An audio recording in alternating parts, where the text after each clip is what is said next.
나는 김혜정, 올해 71살입니다. 새벽 5시면 어김없이 눈이 떠져요. 무릎이 시리고 어깨가 결리지만 몸이 저절로 일어나죠. 30년 넘게 반복한 습관입니다.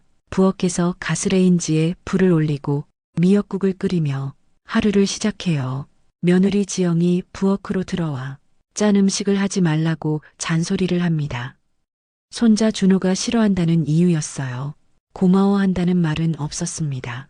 당연하다는 듯이 요구사항만 전달할 뿐이죠. 나는 고개를 끄덕이며 소금을 덜 넣어요. 아침상을 차리고 준호의 도시락을 싸고 빨래를 돌립니다. 지영이는 커피를 마시며 스마트폰을 들여다봐요. 직장에 나가는 아들 민수와 대학생인 준호를 배웅한 후 청소기를 꺼내죠. 이 집은 내 이름으로 되어 있어요. 남편이 세상을 떠난 후 시어머니를 모시며 살던 이곳에 아들 내외가 들어온 지 벌써 10년이 됐습니다. 혼자 계시기 외로우시다며 들어왔지만 정작 외로운 건 나였어요. 그런데 어느 날 충격적인 사실을 알게 됐죠. 통장 정리를 하러 은행에 갔는데 내 명의로 된 적금이 해지되어 있었어요. 10년 전부터 매달 10만 원씩 넣었던 적금이었습니다. 언제 해지됐는지 물어보니 석 달 전이라고 하더군요. 은행 직원이 가족분이 와서 해지했다고 했어요. 가슴이 철렁 내려앉았습니다. 내가 몰래 모은 돈이었거든요. 폐지를 주워 모은 돈, 이웃집 청소를 도와주고 받은 용돈까지 보태서 만든 적금이었는데요. 집에 돌아와 조심스럽게 물어봤어요. 지영이는 급한 일이 있어서 썼다고 나중에 갚겠다고 했습니다. 하지만 미안하다는 말은 없었어요. 당연히 쓸 수 있다는 듯이 말하더군요. 그날 밤 잠이 오지 않았습니다. 서랍 깊숙이 넣어둔 낡은 통장을 꺼내봤어요. 남편이 세상을 떠나기 전에 받았던 보험금으로 이 집 전세금을 마련했었죠. 그때 남은 돈으로 시작한 적금이었는데 말이에요. 허리 디스크가 심해져 수술을 받게 된 것도 그 무렵이었어요. 의사는 수술이 필요하다고 했습니다. 무서웠어요. 혼자 수술을 받아야 한다는 게 말이죠. 수술 당일 더 충격적인 일이 일어났습니다. 오후 2시에 수술 예정이었는데 민수와 지영이는 아침에 잠깐 들렀다가 사라졌어요. 대학교 동창 모임이 있다며 저녁에 온다고 했죠. 수술실에 들어갈 때 간호사가 보호자가 어디 계시냐고 물었어요. 나는 가족이 일이 있다고 대답했습니다. 부끄러웠어요. 71살에 혼자 수술대에 올라가는 게 말이에요. 수술 후 회복실에서 깨어났을 때 아무도 없었어요. 마취에서 깨어나는 순간이 가장 무서웠는데 혼자였습니다. 간호사가 가족에게 연락했다고 했지만 연락이 안 된다더군요. 오후 7시가 되어서야 민수가 왔어요. 술 냄새가 났습니다. 어머니 괜찮으시냐고 물으면서도 저녁 준비는 어떻게 하냐고 걱정하더군요. 지영이는 아예 오지 않았어요. 입원 기간 내내 혼자였습니다. 다른 병실에선 자식들이 교대로 와서 간병하는 모습을 봤어요. 부러웠죠. 내가 뭘 잘못했나 싶기도 하고요. 퇴원 후에도 달라진 건 없었어요. 허리가 아픈데도 정확히 6시에 저녁상을 차리라는 요구가 계속됐습니다. 빨래는 색깔별로 분리해서 해달라는 지시도 마찬가지였죠. 어느 날은 몸살로 39도의 열이 났어요. 침대에서 일어날 수도 없을 만큼 몸이 무거웠습니다. 그런데도 지영이는 저녁 준비가 안 됐다며 방문을 두드렸어요. 그 순간 깨달았습니다. 나는 이 집에서 가족이 아니었어요. 월급도 받지 않는 가정부였을 뿐이죠. 실제로 계산해 봤어요. 10년간 했던 가사일의 가치를 말이에요. 아침 식사 준비, 청소, 빨래, 저녁 준비, 설거지까지 가정부를 고용한다면 월 150만 원은 들 일이었습니다. 10년이면 1억 8천만 원이죠. 게다가 이 집 전세금 3억 원도 내 돈이었어요. 남편 보험금으로 마련한 거니까요. 생각해보니 나는 집도 내놓고 일도 해주고 돈까지 쓰이는 신세였습니다. 그런데도 고마워하는 사람은 없었어요.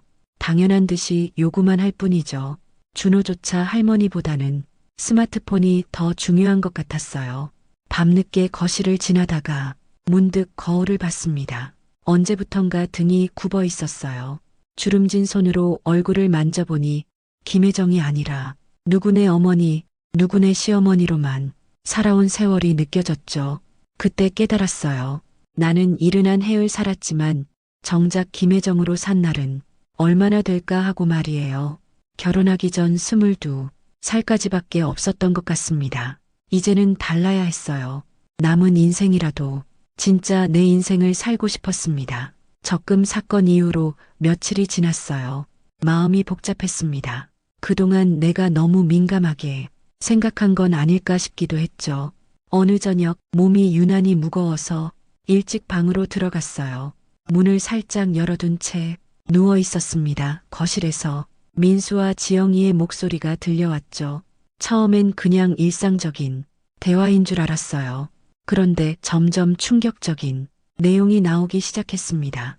민수가 어머니 없으면 더 자유로울 것 같다고 말했어요. 지영이는 맞장구를 치면서 요즘 좋은 요양원이 많다고 했습니다. 벌써 인터넷으로 알아본 곳도 있다더군요. 그들은 내가 듣고 있을 거라고는 전혀 생각하지 못했나 봐요. 더욱 솔직한 이야기가 이어졌습니다. 지영이가 친정어머니는 현명하게 사신다고 말했어요. 자식들과 적당한 거리를 두면서 혼자 산다는 거였죠. 그러면서 나는 왜 이렇게 눈치가 없냐고 하더군요. 가슴이 철렁 내려앉았어요. 눈치가 없다니 내가 이 집에 있는 게 그렇게 부담스러웠나 싶었습니다. 더 충격적인 건 그 다음이었어요. 민수가 어머니 연금으로 생활비를 보태고 있는데 요양원비보다 더 많이 든다고 불평했습니다. 내 연금이 110만 원인데 그게 부족하다는 거였죠. 그런데 생각해 보세요. 내가 매일 하는 가사일의 가치는 얼마나 될까요? 가정부를 쓴다면 최소 150만 원은 들 텐데 말이에요. 지영이가 더 가혹한 말을 했어요. 어머니가 너무 오래 사시는 것 같다고. 보통 이 나이면 몸이 더 안 좋아야 하는데 너무 건강하다고 했습니다. 마치 내가 일찍 죽기를 바라는 것 같았어요. 민수도 맞장구 쳤어요. 친구 어머니는 70에 돌아가셔서 깔끔했다고, 우리 어머니는 언제까지 살려고 하시나 모르겠다고 했습니다. 그 말을 듣는 순간 눈물이 핑 돌았어요. 내 아들이, 내가 10달 품에 안고 낳은 아들이 그런 말을 하다니요. 하지만 더 충격적인 건 따로 있었어요. 지영이가 어머니 몰래 적금을 해지한 일을 자랑처럼 말했습니다. 어차피 나중에는 다 자기들 것이 될 돈인데 미리 써도 된다고 생각한다더군요. 그러면서 이 집도 어머니가 돌아가시면 자기들 것이 될 거라고 계산하고 있었어요. 집값이 올라서 지금은 4억 정도 한다고 그 돈으로 더 좋은 곳으로 이사 갈 수 있다고 했습니다. 나는 그저 죽기를 기다리는 존재였던 거예요. 그들에게는 재산 목록 중 하나일 뿐이었죠. 그날 밤 잠이 오지 않았습니다. 계속 그들의 말이 머릿속에서 맴돌았어요. 정말 내가 이 집에 있는 게 그렇게 부담스러운가 싶었죠. 다음 날 아침 평소처럼 아침상을 차렸어요. 하지만 마음은 전혀 달랐습니다. 민수와 지영이를 보는 시선이 완전히 바뀌었죠. 지영이가 평소처럼 이것저것 지시했지만 이제는 그 말들이 다르게 들렸어요. 고마움이나 배려가 아니라 그냥 하인 부리듯 하는 말이었던 거죠. 그 후로 며칠 더 지켜봤어요. 정말로 그들이 나를 가족으로 생각하는지 아니면 그냥 편리한 존재로만 여기는지 확인하고 싶었습니다. 결과는 뻔했어요. 민수는 회사에서 돌아오면 인사도 대충 하고 방으로 들어갔습니다. 지영이는 내가 아파도 관심 없었어요. 준호는 할머니보다 게임이 더 중요해 보였죠. 그런데 이상했어요.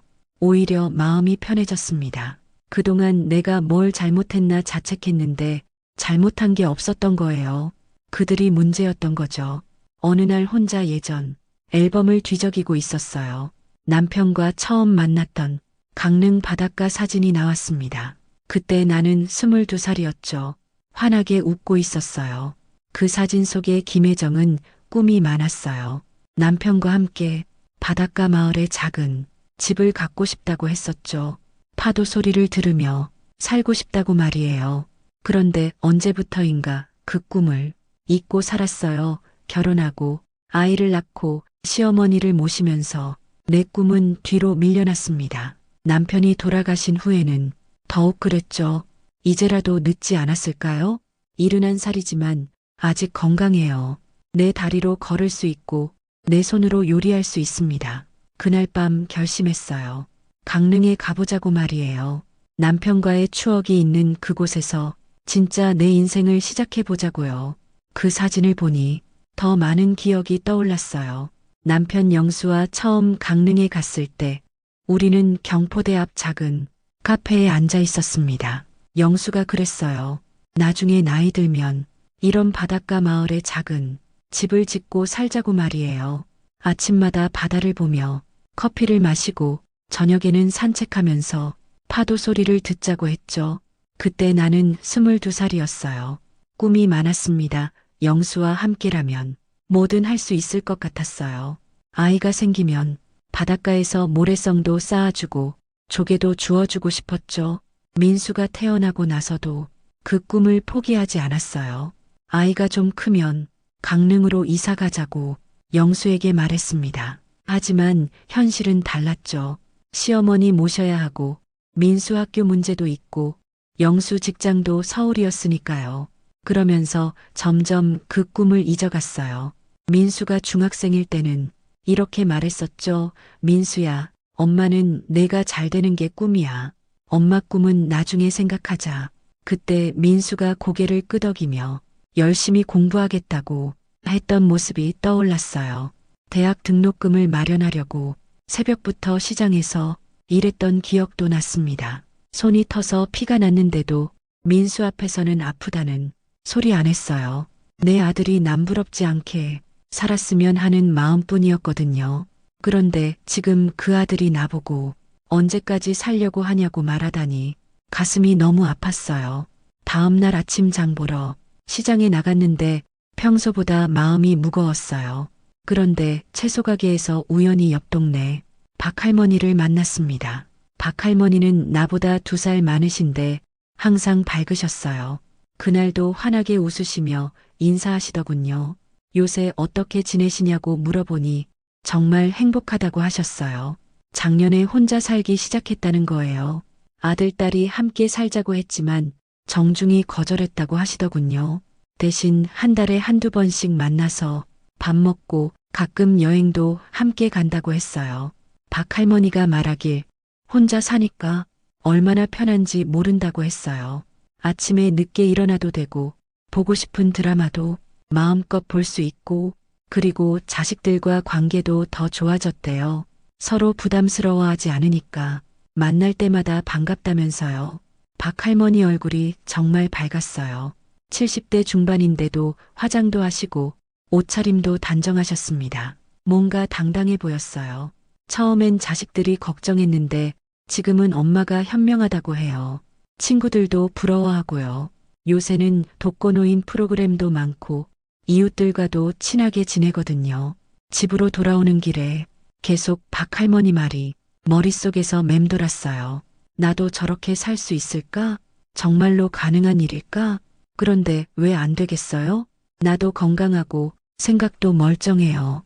박할머니보다 젊기도 하고요. 무엇보다 내 집, 내 돈이 있잖아요. 오히려 지금이 기회인 것 같았어요. 더 늙기 전에, 몸이 더 불편해지기 전에 시작해야겠다고 생각했습니다.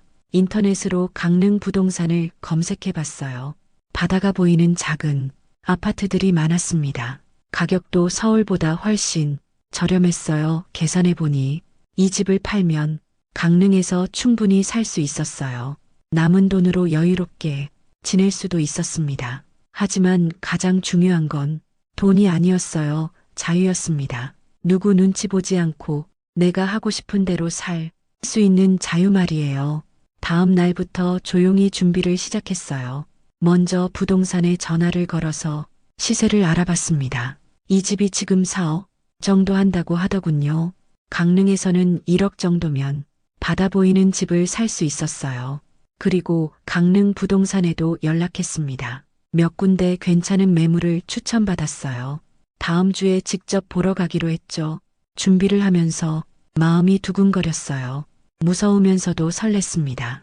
71살에 이런 결심을 한다는 게 말이에요. 그런데 한편으로는 씁쓸했어요. 내가 이런 선택을 해야 하는 현실이 안타까웠죠. 가족이라는 이름으로 함께 살면서도 결국 혼자라는 걸 깨달았으니까요. 하지만 더 이상 미룰 수 없었어요. 그들의 대화를 들은 후로는 확신이 섰습니다. 나는 여기서 죽을 때까지 기다리는 존재가 아니에요. 아직 내 인생이 남아있다고요. 강릉 바닷가 사진을 다시 봤어요. 그때의 나처럼 다시 웃고 싶었습니다. 파도 소리를 들으며 진짜 내 집에서 살고 싶었어요. 이제부터는 김혜정으로 살겠어요. 누구네 어머니, 누구네 시어머니가 아니라 그냥 김혜정으로 말이에요. 강릉에 다녀온 지 일주일이 지났어요.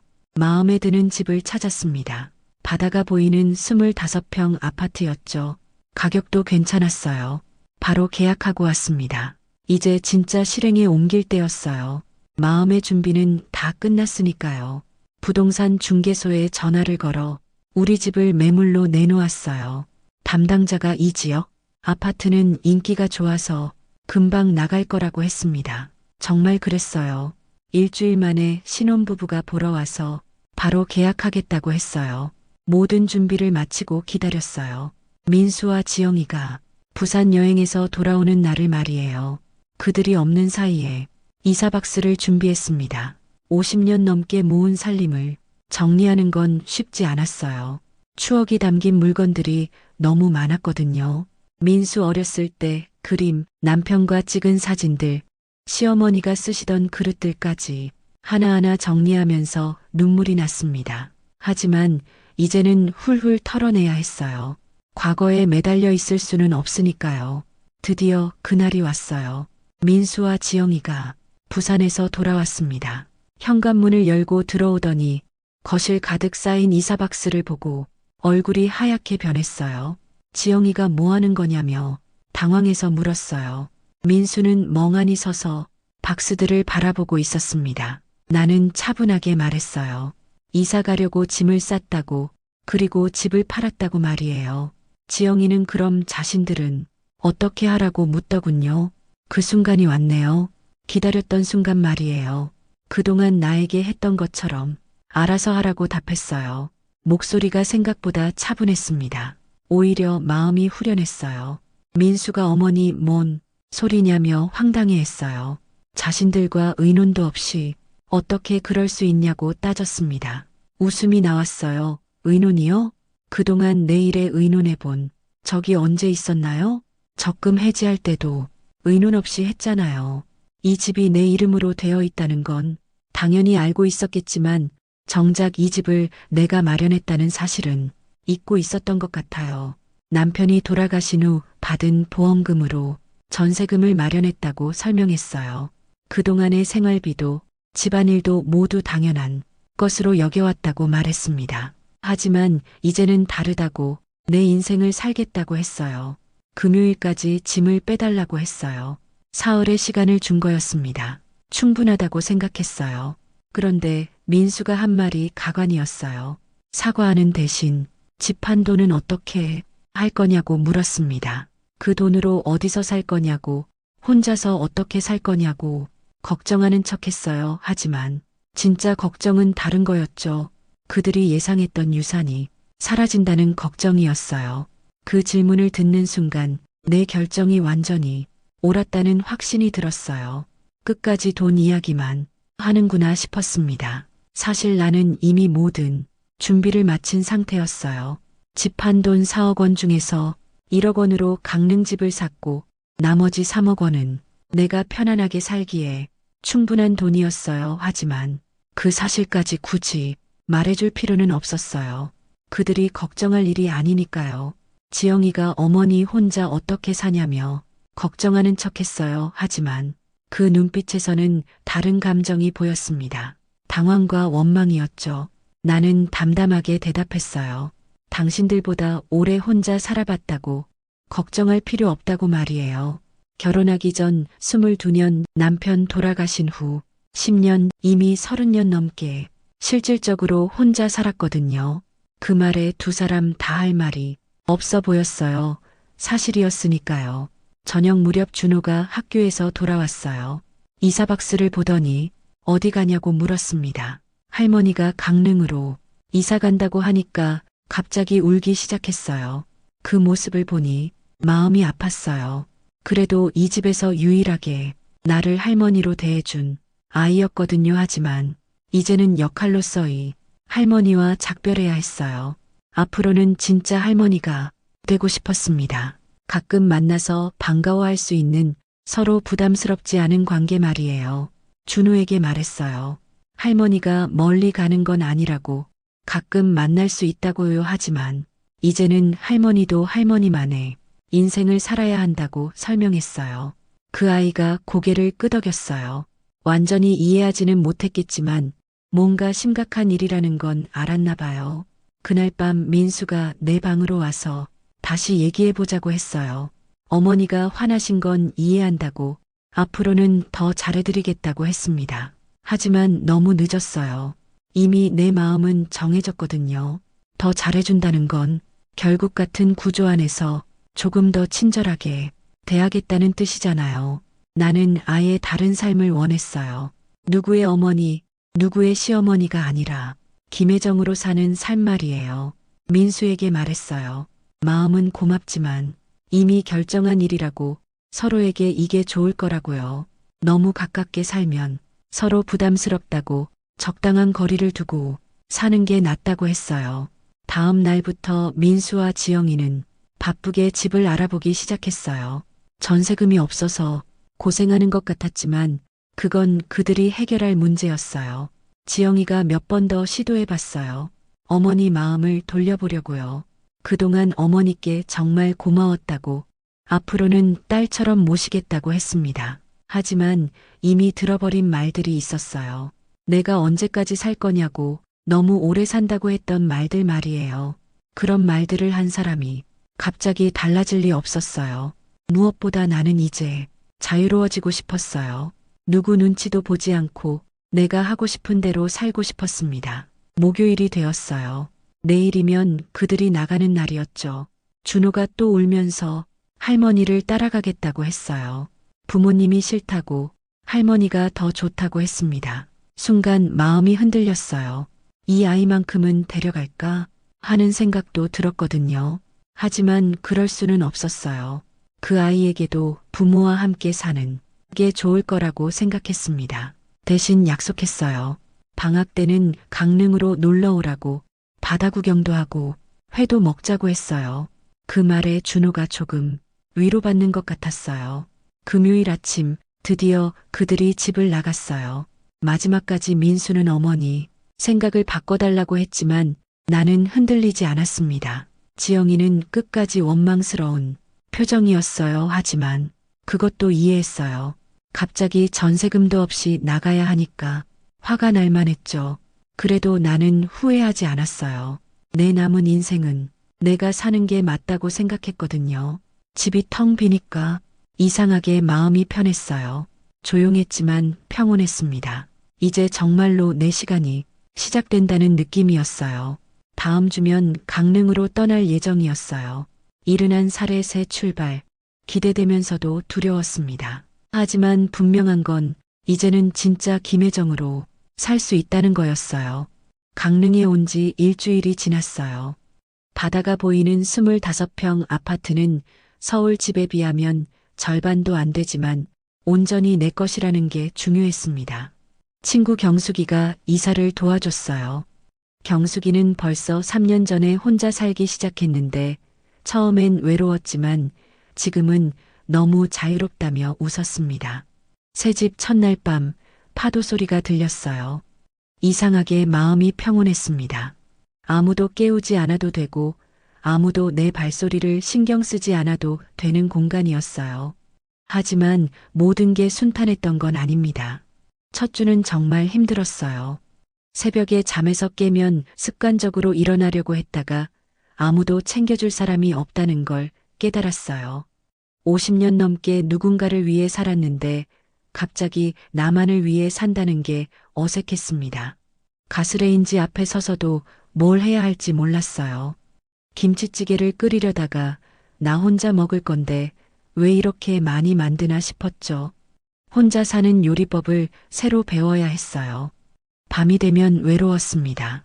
아무리 가족들이 날 힘들게 했어도 그래도 사람 사는 소리가 있었거든요. 지금은 파도 소리만 들릴 뿐이었어요.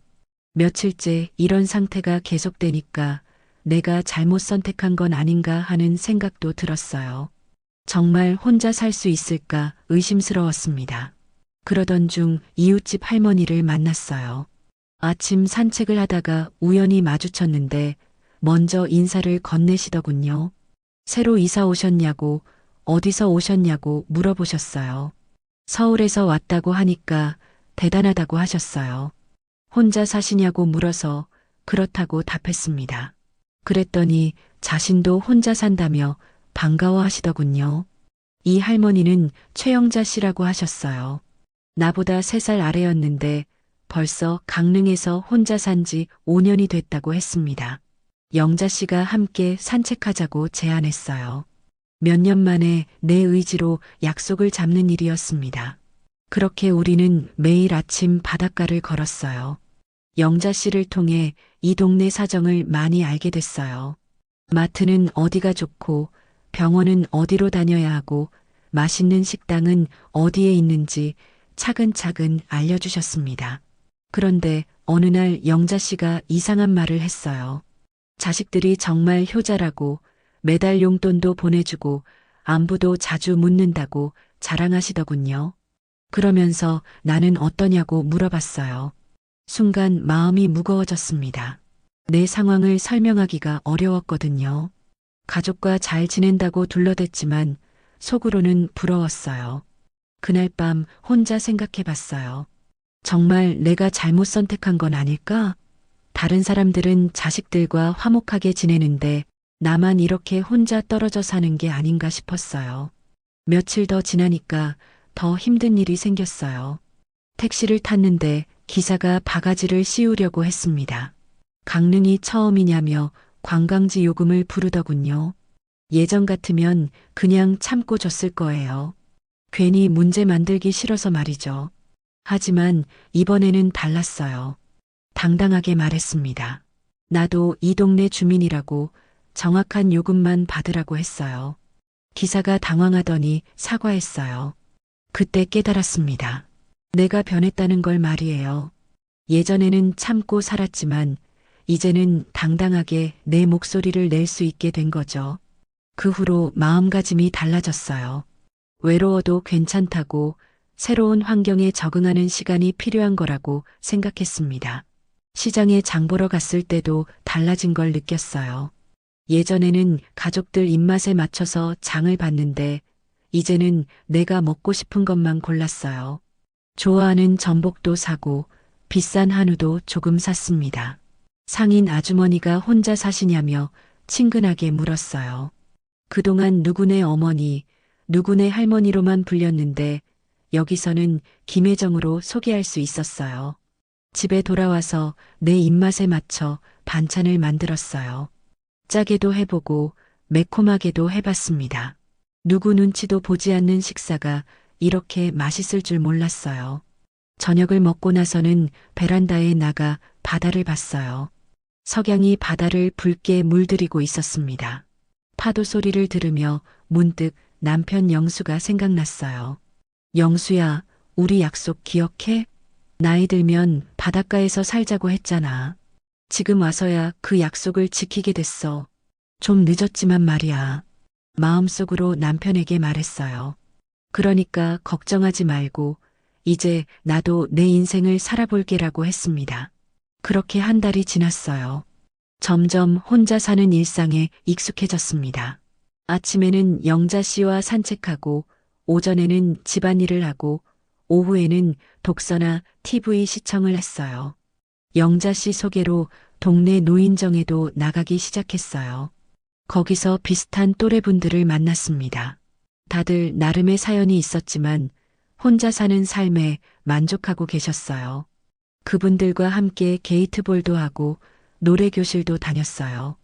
오래간만에 웃을 일이 많아졌습니다. 특히 노래를 부를 때는 정말 즐거웠어요. 어느 날은 그분들과 함께 설악산 단풍 구경을 다녀왔어요. 버스 여행이었는데 정말 오랜만에 마음껏 웃었습니다. 71살의 새로운 친구들을 사귄 거예요.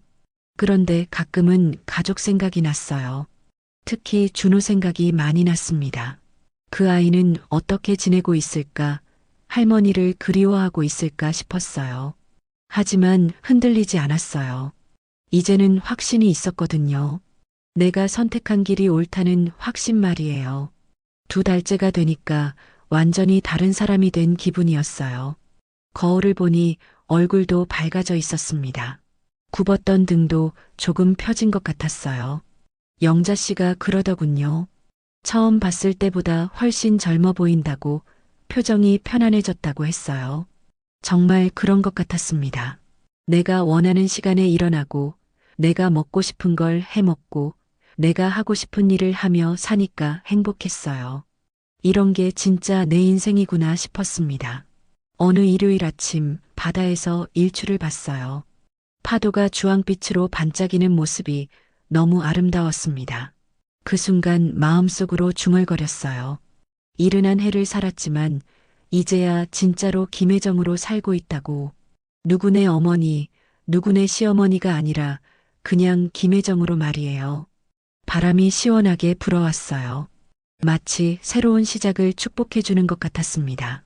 앞으로 얼마나 더 살지는 모르지만 남은 시간만큼은 정말 내 뜻대로 살고 싶었어요. 그때 휴대폰이 울렸어요. 준호였습니다. 할머니 보고 싶다고 방학 때 정말 강릉에 가도 되냐고 물었어요. 물론이라고 답했습니다. 할머니도 보고 싶다고 바다 구경도 시켜주고 맛있는 것도 먹자고 했어요. 전화를 끊고 나니 마음이 따뜻했어요. 이제는 정말 할머니로 준호를 만날 수 있을 것 같았습니다. 의무가 아니라 사랑으로 말이에요. 강릉에서의 새로운 삶이 점점 자리를 잡아가고 있었어요. 처음엔 두렵고 외로웠지만 이제는 확신이 있었습니다. 내가 옳은 선택을 했다는 확신 말이에요. 강릉에 온 지 석 달이 지났어요. 어느 날 갑자기 몸살이 심하게 났습니다. 열이 많이 나고 몸이 무거워서 병원에 가야 할 정도였어요. 혼자 택시를 타고 응급실에 갔는데 입원까지 하게 됐습니다. 탈수 증상이 심했거든요. 의사가 며칠 더 지켜봐야 한다고 했어요. 병실에 혼자 누워 있으니까 무서웠어요. 만약 큰 병이라면 어떻게 하지 하는 생각이 들었습니다. 그래도 가족들에게는 연락하지 않았어요. 걱정 끼치기 싫어서였죠. 그런데 이상한 일이 일어났어요. 이틀째 되는 날 민수가 갑자기 병실에 나타난 거예요. 어떻게 알고 왔냐고 물어보니 경숙이가 연락했다고 하더군요. 민수 얼굴이 많이 초라해져 있었어요. 살도 빠지고 표정도 어두웠습니다. 어머니 괜찮으시냐며 걱정스러워했어요. 그런데 놀라운 건 그 다음이었어요. 민수가 병원에서 밤새 간병을 해준 거예요. 물도 떠다 주고 등도 주물러주고 의사 회진 때마다 함께 들었습니다. 이틀 동안 민수가 정성껏 돌봐줬어요. 예전과는 완전히 달랐습니다. 진심으로 걱정하는 모습이었어요. 간병하면서 어머니 죄송하다고 그동안 너무 모르고 살았다고 했습니다. 퇴원할 때쯤 되니까 민수가 털어놓기 시작했어요. 어머니가 떠난 후 어떤 일들이 있었는지 말이에요. 장모 집에서 사는 게 정말 힘들다고 했어요. 매일 지영이 어머니 눈치를 봐야 하고 집안일도 다 혼자 해야 한다고 했습니다. 그제야 어머니가 그동안 얼마나 많은 일을 해주셨는지 알겠다더군요. 지영이도 많이 달라졌다고 했어요. 시어머니 없이 살아보니까 그동안 어머니가 얼마나 고마운 존재였는지 깨달았다는 거예요. 매일 어머니 이야기를 한다고 했습니다. 무엇보다 준호가 할머니를 너무 그리워한다고 했어요. 매일 할머니 생각을 하고 강릉에 언제 갈 수 있냐고 묻는다더군요. 민수 말을 듣고 있으니까 마음이 복잡했어요. 한편으론 그들이 정말로 뉘우치고 있다는 게 다행스럽기도 했고 또 한편으론 왜 이제서야 그런 마음을 갖게 됐나 하는 아쉬움도 있었거든요. 하지만 분명한 건 이제는 달라야 한다는 거였어요. 예전처럼 돌아갈 수는 없었습니다. 퇴원하는 날 민수가 같이 서울로 가자고 했어요. 다시 함께 살자고, 이번에는 정말 잘해드리겠다고 했습니다. 하지만 나는 단호하게 거절했어요. 고마운 마음은 있지만 이제 내 삶을 살겠다고 했습니다. 그들도 그들만의 삶을 살아야 한다고 말했어요. 민수가 서운해했지만 받아들였어요. 대신 새로운 방식의 관계를 제안했습니다. 일주일에 한 번씩 안부 전화를 하자고 했어요. 한 달에 한 번 정도는 만나자고도 했습니다. 단 하루 이상 머물지는 않겠다고 분명히 했어요. 준호도 부모와 함께 올 때만 만나겠다고 정했어요. 할머니와 손자의 관계는 좋지만 육아는 부모의 몫이라고 생각했거든요. 민수가 그 조건들을 다 받아들였어요. 어머니 뜻을 존중하겠다고, 앞으로는 서로 부담 주지 않는 관계를 만들어 가자고 했습니다. 집으로 돌아온 후 며칠이 지났을 때 정말 뜻밖의 일이 일어났어요. 준호가 학교 숙제로 쓴 글을 민수가 보내준 거예요. 내가 존경하는 사람이라는 주제였는데 준호가 할머니에 대해 썼더군요. 할머니가 어떻게 용기를 내서 새로운 삶을 시작했는지, 그게 얼마나 멋진 일인지 써놨어요. 그 글을 읽으면서 눈물이 났어요. 그 어린아이가 내 마음을 이렇게 잘 이해해 줄 줄 몰랐거든요. 글 마지막에 준호가 이렇게 썼더군요. 할머니처럼 용기 있는 사람이 되고 싶다고, 나이가 들어도 꿈을 포기하지 않는 사람이 되고 싶다고 했어요. 그 순간 깨달았어요. 내가 혼자 사는 게 단순히 나만을 위한 게 아니라는 걸 말이에요. 준호에게도 좋은 본보기가 되고 있었던 거죠. 그 후로 마음이 더 편해졌어요. 내 선택이 옳았다는 확신이 더 단단해졌습니다. 한 달 후에 민수 가족이 정말로 강릉에 놀러 왔어요. 하루짜리 여행이었는데 오랜만에 만난 가족들이 반가웠습니다. 준호가 할머니를 보자마자 달려와서 안겼어요. 정말 보고 싶었다고, 할머니 집이 너무 좋다고 했습니다. 바다도 구경하고 싶어 했어요. 그날 함께 바닷가 산책도 하고 맛있는 해물탕도 먹었어요. 지영이도 예전과는 완전히 달랐습니다. 어머니께 정말 죄송했다고, 그동안 너무 철없었다고 사과했어요. 하지만 나는 과거 일은 더 이상 얘기하지 말자고 했어요. 이제는 새로운 관계를 만들어가는 게 중요하다고 생각했거든요. 저녁에 민수가 또 함께 살자고 했지만 역시 정중히 거절했어요. 지금 이 관계가 서로에게 가장 좋다고 생각한다고 말했습니다. 그들이 돌아간 후 혼자 바닷가를 걸었어요. 석양이 바다를 붉게 물들이고 있었습니다. 마음이 평온했어요. 그런데 며칠 후 더 놀라운 일이 일어났어요. 동네 이웃 할머니들이 나를 찾아온 거예요. 내 이야기를 듣고 용기를 얻었다는 거였어요. 박 할머니도 자식들과 거리 두고 혼자 살기 시작했다고 했어요. 최 할머니도 요양원 가기 전에 혼자 살아보겠다고 결심했다더군요. 그분들이 내게 조언을 구하기 시작했어요. 어떻게 혼자 사는 용기를 냈는지, 자식들과는 어떻게 관계를 정리했는지 물어보시더군요. 그때 깨달았어요. 내가 그냥 혼자 사는 게 아니라 다른 분들에게 희망을 주고 있다는 걸 말이에요. 나도 모르는 사이에 누군가에게는 롤모델이 되어 있었던 거죠. 이제는 일주일에 2번씩 그분들과 모여서 차도 마시고 이야기도 나눠요. 서로의 고민도 들어주고 조언도 해드립니다. 어느 날 영자 씨가 그러더군요. 혜정이 언니가 왔더니 우리 동네가 완전히 달라졌다고, 할머니들이 모두 당당해졌다고 했어요. 정말 그런 것 같았어요. 예전에는 자식 눈치만 보고 살던 분들이 이제는 당신들만의 삶을 찾아가고 계셨거든요. 그런 모습을 보면서 뿌듯했어요. 내가 용기 내어 시작한 일이 다른 분들에게도 좋은 영향을 미치고 있다니 말이에요. 어느 저녁 바다를 보며 혼자 중얼거렸어요. 고생 많았어, 혜정아. 이른한 해를 살았지만 이제야 진짜 어른이 된 것 같다고. 진짜 어른이라는 건 나이가 많다는 게 아니라 내 삶에 책임을 지는 것이라고 깨달았어요. 다른 사람 눈치 보지 않고 내가 옳다고 생각하는 대로 사는 것 말이에요. 민수와는 약속대로 일주일에 한 번 통화해요. 서로 안부를 묻고 준호 이야기도 합니다. 예전보다 훨씬 편한 관계가 됐어요. 한 달에 한 번씩 만날 때도 부담스럽지 않아요. 서로 그리워할 만큼 떨어져 있으니까 만날 때마다 반갑거든요. 무엇보다 준호와의 관계가 정말 좋아졌어요.